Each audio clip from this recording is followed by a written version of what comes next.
Hello everyone, welcome back to our channel. Today we are going to learn English through a very powerful, motivational story. The story of the last bench boy who built an empire. They called him Tony the Trash, last bench, last marks, last in everything. But just 10 years later, those same people were standing in line to work for HIM. So stay till the end, because in the next 10 minutes, you will not only improve your English, you will learn the 3 words that can change your entire life. The last bench boy who built an empire. They called him Tony the Trash. In a New York high school, the last bench was his kingdom, not because he chose it, but because the world had already decided where he belonged. 23% in math, 31% in English. His report card was a joke, and he was the punchline. Jake, the class topper, would walk past him every day and smirk. "Hey Tony, when are you building your empire? Oh wait, you can't even spell it." The whole class would laugh. Tony would just look down at his torn shoes and pretend he didn't hear. His father mopped floors at a hospital. His mother cleaned houses in Manhattan. They had come to America with empty pockets and heavy dreams. At home, there were no books, no laptops, no study room. Just a small table where Tony did his homework under a flickering bulb while his parents slept on the floor to save space. One rainy afternoon, everyone had left. Tony was hiding in the school library, not to study, but to avoid going home to an empty fridge. Mr. Anderson, the old English teacher, found him there. "Why are you hiding, son?" he asked. Tony didn't look up. "Because I'm stupid, sir. I belong in the last bench. I don't belong in the front, with the smart kids." Mr. Anderson closed his book and sat across from him. "Stupid? Let me give you 3 words, Tony. 3 words that are more expensive than any Harvard degree. Write them down."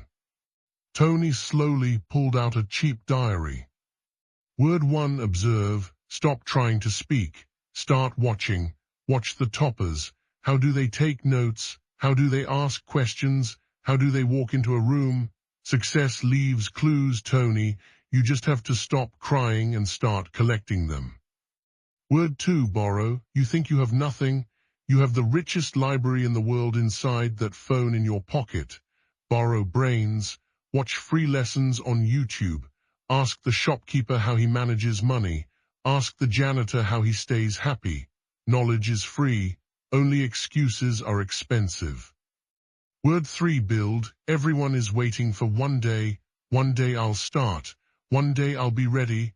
No, you build something small today, right now, a page, a video, a line of code, because a last bench boy who builds will always beat a first bench boy who only dreams.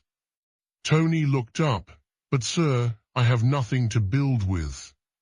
Mr. Anderson smiled. "You have 24 hours, the same 24 hours I have, the same 24 hours as every billionaire in this city. The bench doesn't decide your life, Tony, your decisions do." That night, something changed. For the next 4 years, Tony became a ghost. He worked the night shift at McDonald's, flipping burgers from 10 p.m. to 6 a.m.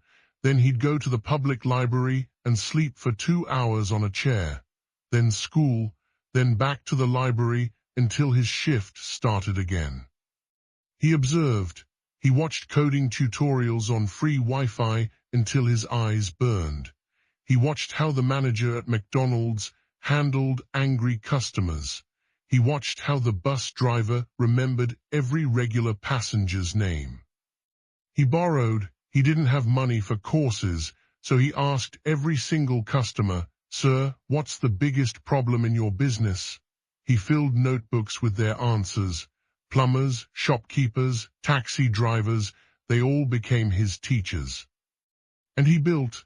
At age 19, in a 24-hour Singapore coffee shop during his 30-minute break, he built his first app on a second-hand laptop.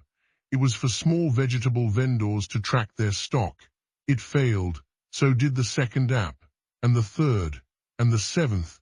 For 3 years, Tony the Trash was still last in code, last in money, last in hope. App number 8 was called Swift Stock. He built it for a Dubai vegetable seller he met online. It was simple: click a photo of your crate, and the app would count your tomatoes. No typing, no English needed. That vendor showed it to 10 friends. Those 10 showed it to 100. In 6 months, half of Dubai's small markets were using it. A year later, Tony was in a glass office in Dubai, signing a $100 million funding deal. At age 26, he returned to that same New York high school, not as Tony the Trash, as Tony, CEO of Tony Tech, a $1.2 billion empire. He was invited as a guest speaker. In the front row sat Mr. Anderson, now old, his eyes wet, and in the line for job interviews after the speech stood Jake, CV in hand, head down. Jake whispered, You're the CEO. Tony just smiled and pulled out a chair.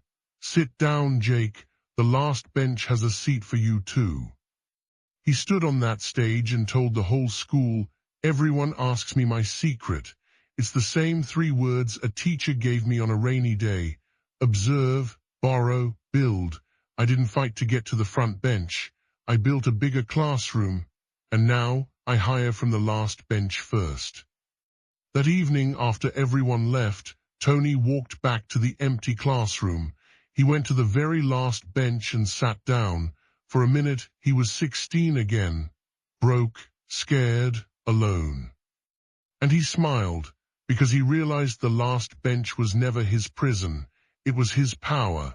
From the back, you get the best view. You see who is working, who is sleeping, and most importantly, you see the door that everyone in the front is too scared to look at. So the next time the world puts you in the last bench, don't cry, thank them, because now you can see the whole game, and the person who sees the whole game always wins.